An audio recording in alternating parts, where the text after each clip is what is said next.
Hello guys, welcome to my channel. आज हम लोग पढ़ेंगे रसायन विज्ञान में अपबाव का नियम। और इस नियम के अनुसार हम क्या करेंगे, तत्वों का इलेक्ट्रॉनिक विन्यास।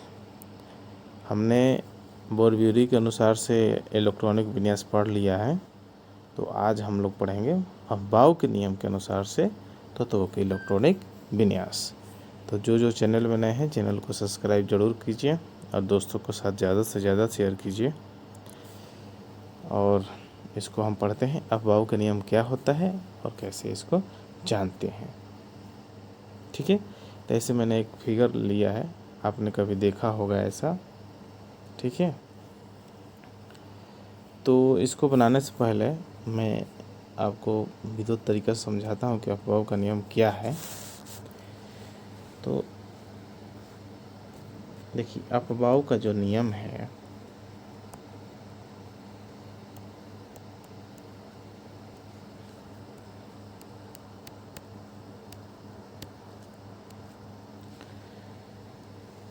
अपबाव का नियम उप कक्षा के रूप में तोड़ता है। उप कक्षा का प्रयोग कर तत्वों का इलेक्ट्रॉनिक विन्यास करना। कहने का क्या मतलब है, जिस तरह से हम बोर-ब्यूरी में कक्षाओं में बांटते थे KLMN के रूप में, इसमें हम उप कक्षा के रूप में तोड़कर इलेक्ट्रॉनिक विन्यास करेंगे। तो इसका उप कक्षा क्या क्या होता है मैं बता देता हूँ। देखिए, उप कक्षा के रूप में होता है S, P, D और F। ये 4 उप कक्षाएँ होती हैं। ठीक है, इसमें एक शर्त है, अपबाव ने एक शर्त दिया। क्या है शर्त, यानी रूल इसका क्या है, शर्त है P में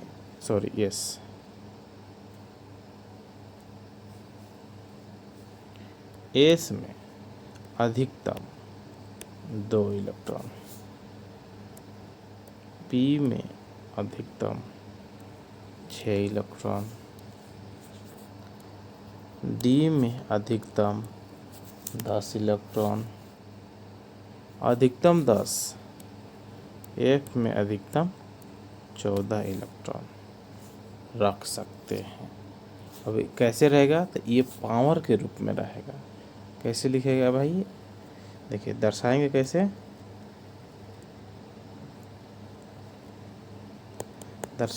तो जैसे मान लीजिए S है, तो उस पर अधिकतम कितना रहेगा, 2। यानी कहने का क्या मतलब है, S पर 1 से लेकर कितना तक, 2 तक। P पर अधिकतम 6 रहेगा, अगर नहीं 6 है तो 1 से लेकर कितना तक, 6 तक। D पर अधिकतम कितना लिख सकते हैं, D पर अधिकतम 10 लिख सकते हैं। लेकिन मान लीजिए 10 नहीं है, तो 1 से लेकर 10 तक। F पर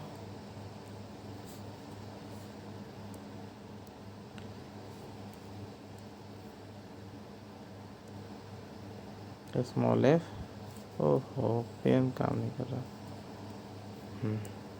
F पर अधिकतम 14 रख सकते हैं, लेकिन अगर नहीं है 1 से लेके 14 तक ऐसे दर्शा सकते हैं। ठीक है, ये बात को ध्यान रखिएगा आप लोग। तो इसने क्या किया, अपबाव ने कक्षा को उप कक्षा के रूप में सब सेल, इसको क्या कहते हैं, सब सेल में डिवाइड करके इसने अपबाव के नियम के अनुसार से इलेक्ट्रॉनिक विन्यास करना सिखाया है। तो ये इसका जो रूल होता है, जो सब सेल होता है, कैसे तैयार होता है, उसको मैं वो सबको समझाता हूँ। देखिए, इसने एक अपना बनाया कैसे है, मान लीजिए कि हम कक्षा के जो उपकक्षा फर्स्ट से लेते हैं तो कैसे क्या होगा। इसने सबसे पहले लिखा S1 लिखा है, फिर दूसरा लिखा है, देखिए दूसरा रखा है, फिर तीसरा रखा है, चौथा, पांचवा और छठा, सातवां और आठवां। मैंने इसने ऐसे ही एग्जाम्पल के तौर पर लिख दिया है, आठवां तक रख सकते हैं। इसको अगर आप बोलेंगे तो हम बना भी सकते हैं, ठीक है, हम विधिवत बना भी देंगे आपको, आपके सामने आँखों के सामने बना देंगे, ठीक है, देखिएगा बना देंगे अभी, ठीक है। अब इसके अनुसार से हमारा नियम क्या मिलता है, गौर से देखिएगा। जिस तरह से ये लाइनें बनी हैं उसी तरह से इसका लेना है। अफवाह का नियम क्या है, कभी भी अफवाह प्रिंसिपल के बारे में पूछेगा आप तो निधड़क होकर बता दीजिएगा कि अफवाह प्रिंसिपल जो है कक्षाओं के उप कक्षा में परिवर्तित करके तत्वों का इलेक्ट्रॉनिक विन्यास करने की एक प्रक्रिया है, जिसको और एक ये फिगर बना दीजिएगा, उसको अच्छा से लिख दीजिएगा। अफवाह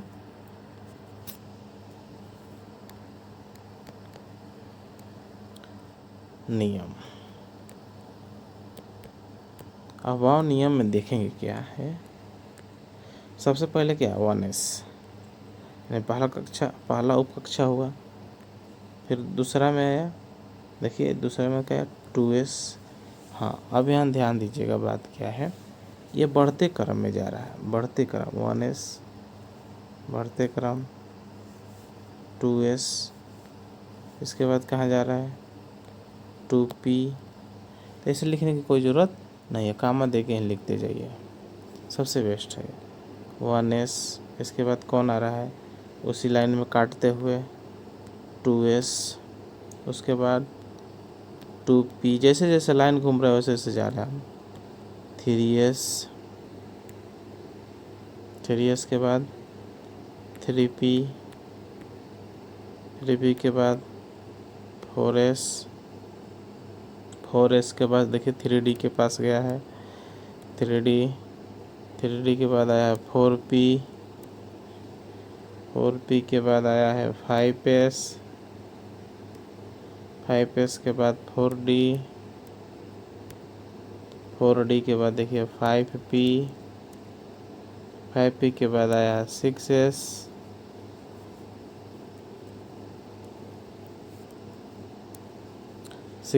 के बाद देखिए ध्यान से नीचे जगह आया 4f के बाद आया है 5d 6p के बाद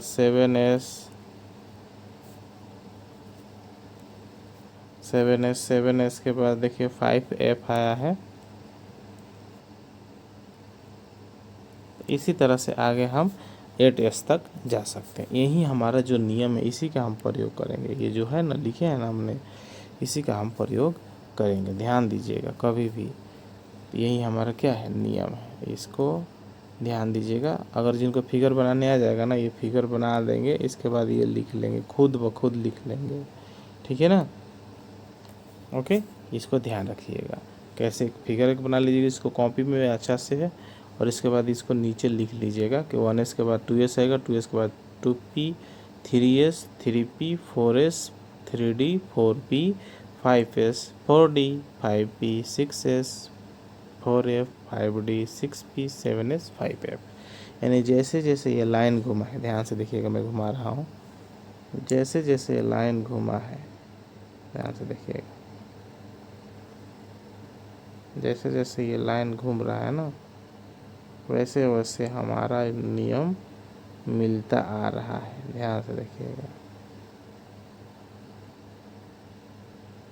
यही लाइन घुमाया गया है और यहाँ तक अंत कर दिया गया है, ठीक है। तो इसको हम हटा देते हैं, आप नोट कर लीजिएगा अपना, हो गया नोट, ठीक है,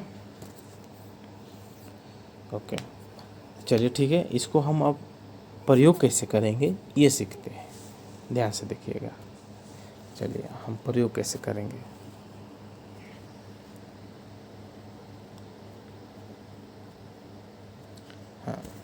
प्रयोग कैसे करेंगे ध्यान से देखिए। अभी मान लीजिए हम कोई एग्जाम्पल लेते हैं, जैसे मान लीजिए क्या लेते हैं, सोडियम ले लेते हैं। सोडियम, क्वेश्चन आएगा कि सोडियम का अफबाउ के नियम के अनुसार से, ठीक है, सोडियम का इलेक्ट्रॉनिक विन्यास।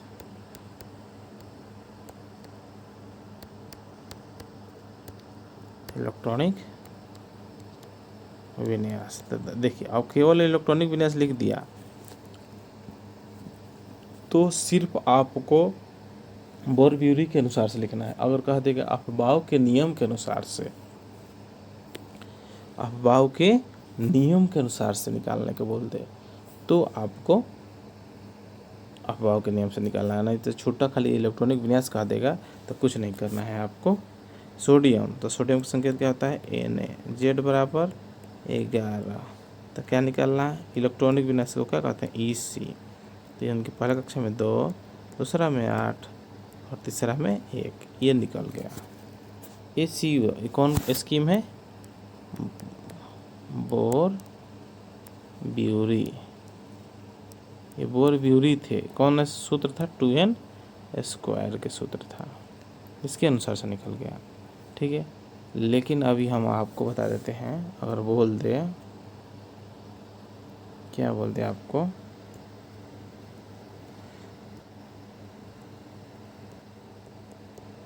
अफबाउ के अनुसार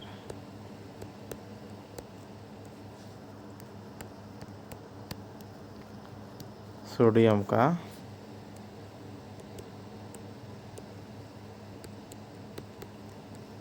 इलेक्ट्रॉनिक विन्यास, ठीक है।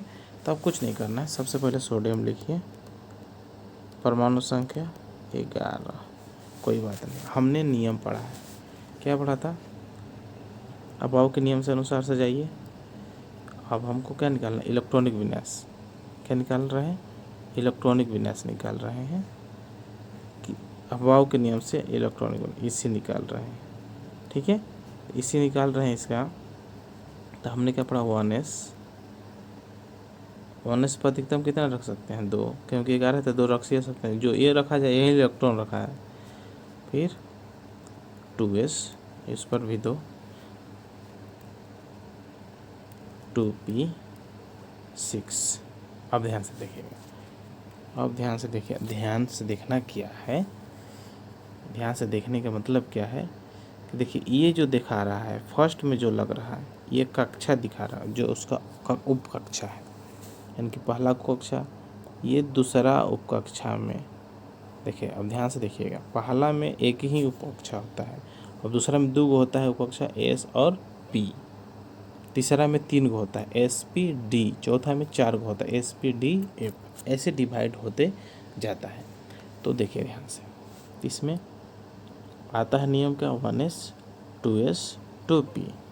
अब इसका ऊपर वाला इलेक्ट्रॉन जोड़ लेंगे कि 11 हुआ कि नहीं हुआ, तो 6 और 2 8 और 1 8 और 2 10 को हो गया।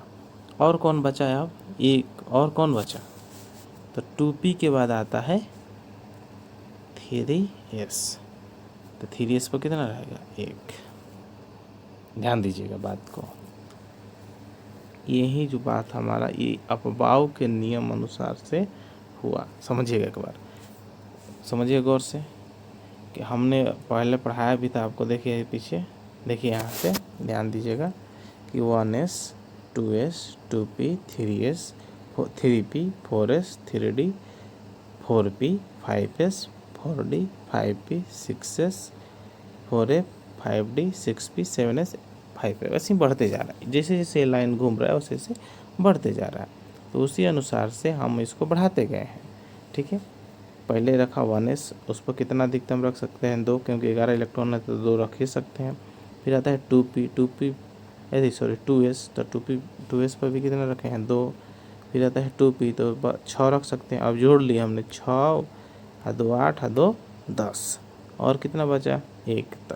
p के बाद क्या आएगा, 2p के बाद आता है 3s, 3s पर कितना इलेक्ट्रॉन, 1 इलेक्ट्रॉन। अब कोई आपसे पूछेगा कि बताइए कि जो सोडियम है किस उपकक्षा का तत्व है, किस उपकक्षा का तत्व है, चाहे किस ब्लॉक का तत्व है। तो एस ब्लॉक लास्ट में जो आएगा, लास्ट में जो आएगा एस आया है ना, यानी कि यह एस ब्लॉक का तत्व है। ध्यान दीजिएगा, पूछ देता है कि सोडियम किस ब्लॉक का तत्व है, तो कोई भी पूछेगा, किस भी तत्व का पूछेगा, उसका ब्लॉक निकालना है तो आप बाउ के नियम से आप इलेक्ट्रॉनिक विन्यास करेंगे तभी उसका ब्लॉक हम निकाल सकते हैं। चलिए एक और एग्जांपल ले लेते हैं कोई भी। जैसे मान लीजिए हमने कैल्शियम ले लिया, कैल्शियम Z बराबर 20। अब हमको इसी निकालना है, किसके अनुसार से, अपबाउ के नियम,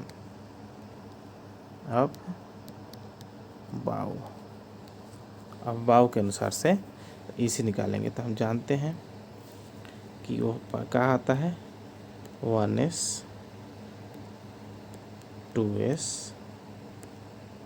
2p, इतना तक पहले रखते हैं।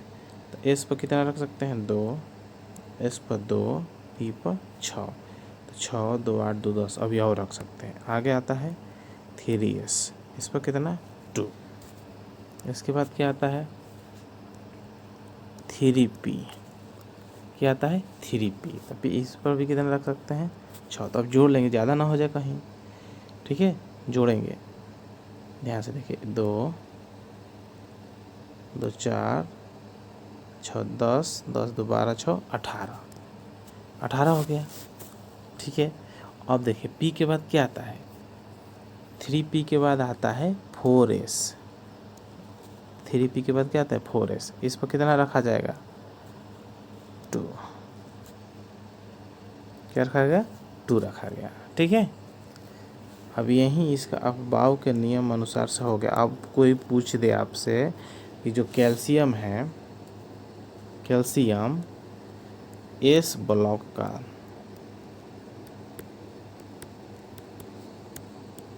तत्व है, अब कोई इजी से बता देगा कि नहीं, बताइए।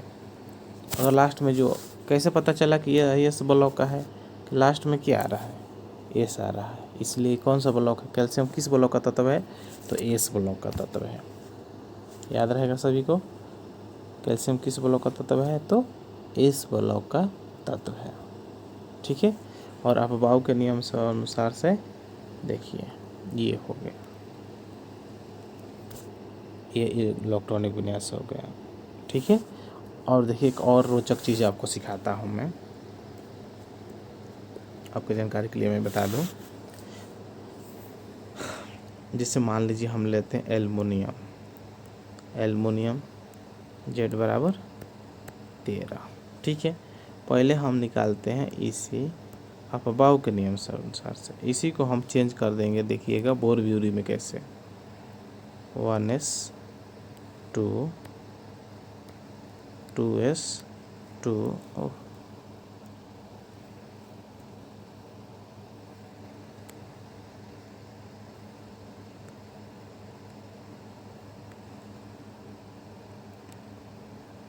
2p 6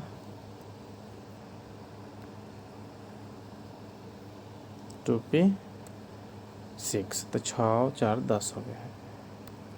आता है 3s, तो 3s आएगा, तो 3s पर 2 से अधिक रख नहीं सकते हैं, फिर आएगा 3p1, ठीक है। जोड़ लीजिए, 2 10 2 12 1 13, यानी कि जो एल्युमिनियम है किस ब्लॉक का तत्व है, तो p ब्लॉक का तत्व है। कहीं कैसे पता चला, क्योंकि लास्ट में कौन आ रहा है, इसका p आ रहा है, इसलिए कौन सा तत्व है, p ब्लॉक का तत्व है। और देखिए इसी को अगर हम तोड़ेंगे, किस में तोड़ेंगे, अगर मान लीजिए हम इसको बोरब्यूरी के अनुसार से ले जाते हैं, तो देखिए पहला कक्षा में कितना 2, दूसरा कक्षा में कितना, दूसरा कक्षा यानी कि 2 को ध्यान देंगे कि यही दूसरा कक्षा है, दूसरा कक्षा में कितना है बताइए 6 2 8, तीसरा कक्षा में कितना 2 एगो 3 गो, ये हो गया बोरब्यूरी, ये हो गया अफबाऊ। ध्यान से देखिए, तीन तीन में तीन क्या है, कक्षा दिखाता है। तीन कक्षा में कितने उपकक्षा है, इसमें यूज हुआ 2 उपकक्षा हुआ, इसमें 2 में कितने 2 उपकक्षा हुआ, इसमें तो पहला में एक ही उपकक्षा होता है, चाहे उसको कक्षा कहिए चाहे उपकक्षा कहिए। ठीक है, देखिए ये हो गया बोर-ब्यूरी के अनुसार से, और ये हो गया अफबाऊ के नियम के अनुसार से। ध्यान दीजिएगा, देखिए दूसरा कक्षा में कितना इलेक्ट्रॉन 8, यहाँ भी देखिए दूसरा कक्षा में कितना इलेक्ट्रॉन 8 इलेक्ट्रॉन, तीसरा में कितना 3, तीसरा में कितना यूज हुआ 3, पहला में कितना यूज हुआ 2, तो 2। बात समझ में आ रहा है कि नहीं आ रहा होगा। और बताइए कि एल्युमिनियम कौन सा ब्लॉक का है तत्व, P block, P block, P block. ठीक है, कोई और एग्जांपल ले लीजिए, कोई भी। मान लीजिए हम लेते हैं मैग्नीशियम Mz, Z बराबर 12, इसी निकालिए, इसको इसी निकालेंगे तो क्या होगा 1s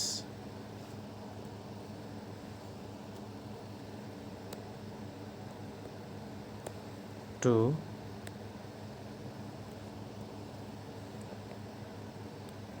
2s 2 2p 6 3s 2, जोड़ लीजिए 8 4 12, इतना आ गया ना। मैग्नीशियम किस ब्लॉक का तत्व है, एस ब्लॉक। ये कौन सा ब्लॉक निकल गया भाई, एस ब्लॉक। क्वेश्चन बहुत पूछता है ये, ध्यान दीजिएगा आप लोग। ठीक है, अब इसका हम अगर सिंपल इसे निकालना है इलेक्ट्रॉनिक विन्यास, तो पहला कक्षा में कितना इलेक्ट्रॉन 2, देखिए एक मतलब पहला कक्षा 2 में देखेंगे यहाँ भी 2 है, यहाँ से यहाँ तक 2 है, 6 2 8, 3 में कितना है 2 है, बस 12। ठीक है, सिंपल। चलिए ओके, अब बताइएगा, कोई भी बता दीजिए आप लोग। कोई भी बताइए ना। जैसे मान लीजिए हम लेते हैं सल्फर, Z बराबर 16। ठीक है, इसका हम अगर इसी निकालते हैं अफबाऊ के नियम के अनुसार से 1s 2 2s 2 2p 6 3s 2, अब जोड़ेंगे तो 6 2 8 4 12, 12 हो गया। अब 12 के बाद 3p और 12 4 16, यानी कि यह कौन सा पी ब्लॉक, ये पी ब्लॉक में आएगा। और इसका ऐसे सिंपल निकालते हैं इलेक्ट्रॉनिक विन्यास। ध्यान से, पहला कक्षा में कितना इलेक्ट्रॉन 2, दूसरा में कितना 8, तीसरा में कितना, ऊपर वाला जोड़ता है 4 2 6, ये देखिए ऐसे भी निकल गया इजीली। ठीक है, देखिए दोनों निकल गया, आप पता भी चल गया कि कौन सा ब्लॉक का तत्व है, तो पी ब्लॉक का तत्व है। ठीक है, ये कौन है, एस, एस माने सल्फर, ये है सल्फर। हम लोग किसका निकाले हैं, सल्फर। चलिए एक और ले लेते हैं एग्जांपल, कोई भी। चलिए मान लीजिए हम लेते हैं क्लोरीन, Cl, Z बराबर 17, यानी परमाणु संख्या कितना होगा 17 हो गया। तो इसका अगर हम इसी निकालते हैं तो आएगा क्या, अफबाऊ के नियम के अनुसार से 1s 2 2s 2 2p 6 3s 2, जोड़ लेंगे तो 6 2 8 4 12, 3p 5 है, 12 5 17, 17 हो गया ना। यानी कि ये भी पी ब्लॉक का तत्व है। अगर इसका इसी एक और निकालते हैं तो पहला कक्षा में 2, दूसरा में 8, तीसरा में 7, देख लीजिए तीसरा में 7 है कि नहीं, कौन सा ब्लॉक हो गया ये, तो पी ब्लॉक हो गया। कौन सा ब्लॉक, पी ब्लॉक का तत्व हो गया। ठीक है, किसी को कोई दिक्कत, अफबाउ के नियम से आपको कोई परेशानी हो रहा है तो बताइए, किसी को कोई दिक्कत होता है बताइए। और कोई एग्जांपल बताइए जो आपको ऐसा लग रहा है जो बनाना चाहते हैं, तो बड़ा बड़ा बनाना चाहते हैं वो भी बना सकते हैं हम। ठीक है, चलिए तो जिंक 30 ले लेते हैं। जिंक 30, जेड बराबर कितना होता है 30। ठीक है, इसका अगर हम इसे निकालते हैं, ध्यान से देखिएगा, तो 1s2 2s2 2p6 3s2 3p6 4s2 3d10। अब इतना लिखने के बाद हम पहले जोड़ लेंगे, कहीं ज़्यादा ना हो जाए। तो 6 व 4 10, 12 6 18 2 20 10 30। ध्यान से देखिए 30 हो गया, यहाँ पर 30 हो गया है। एक और तरीका से अगर इसे निकालते हैं, ध्यान दीजिएगा, साबित हो जाएगा अब भी हमारा कि कितना क्या होता है। ठीक है ना, अब भी साबित हो जाएगा, अब भी। हाँ ध्यान दीजिएगा, बिल्कुल ध्यान दीजिएगा आप लोग। पहला कक्षा में कितना इलेक्ट्रॉन, देखिए 2, दूसरा में 8 8 रख दिया, तीसरा जोड़िए 6 व 2 8, 6 व 2 8, 8 10 18, और चौथा में 2 जोड़ लीजिए। 30 होना चाहिए, आ रहा है कि नहीं, यहाँ से देखिएगा। चौथा में यहाँ रखाएगा क्योंकि 3 वाला पहले रखा गया ना। अभी हो गया कि नहीं 30। अभी कौन सा ब्लॉक का तत्व है बताइए, जिंक डी ब्लॉक। जिंक किस ब्लॉक का तत्व है, तो डी ब्लॉक का तत्व है। तो उम्मीद है सभी को समझ में आ गया होगा, किसी को कोई दिक्कत नहीं होगा। तो अभी आप सब होमवर्क में नोट कर लीजिए, आप बना के लाइएगा। ठीक है ना, बना के क्या लाइएगा, कॉपर, ठीक ना, लोहा, इसको फेरस भी कहते हैं, लोहा, लेड, लेड कहते हैं, थोरियम। हम परमाणु संख्या नहीं लिखेंगे, सब आप लिख के लाइएगा। यूरेनियम, ठीक है, यूरेनियम। और इससे बड़ा क्या लिख दें आपको, यूरेनियम हो गया, चलिए आसान ही लिख देता हूँ कोई कोई। कॉपर हो गया, जिंक हो गया होगा, हाँ। अब लिख दीजिए मरकरी, मरकरी से छोड़ दे मरकरी का, हाँ। सोना, AU, चांदी, AG, ठीक ना। इतना को आप लोग होमवर्क में बढ़िया से अफबाव के नियम बना के लाइएगा। ठीक है, अगर कल भी इसका एक रिवीजन रख देंगे हम, कल भी एक इसका रिवीजन एक नेक्स्ट क्लास लेके आ जाऊंगा। अगर किसी को कोई डाउट होगा अफबाव के नियम से, आपको बोरब्यूरी में, बोरब्यूरी से अफबाव बनाने में, तो हम इजी तरीक़े से आपको समझा देंगे। ठीक है, तो जो क्लास में नए हैं, क्लास को लाइक सब्सक्राइब कमेंट जरूर कीजिए और दोस्तों को ज़्यादा से ज़्यादा शेयर कीजिए। थैंक्स फॉर वाचिंग, मिलते हैं नेक्स्ट वीडियो में। Thank you.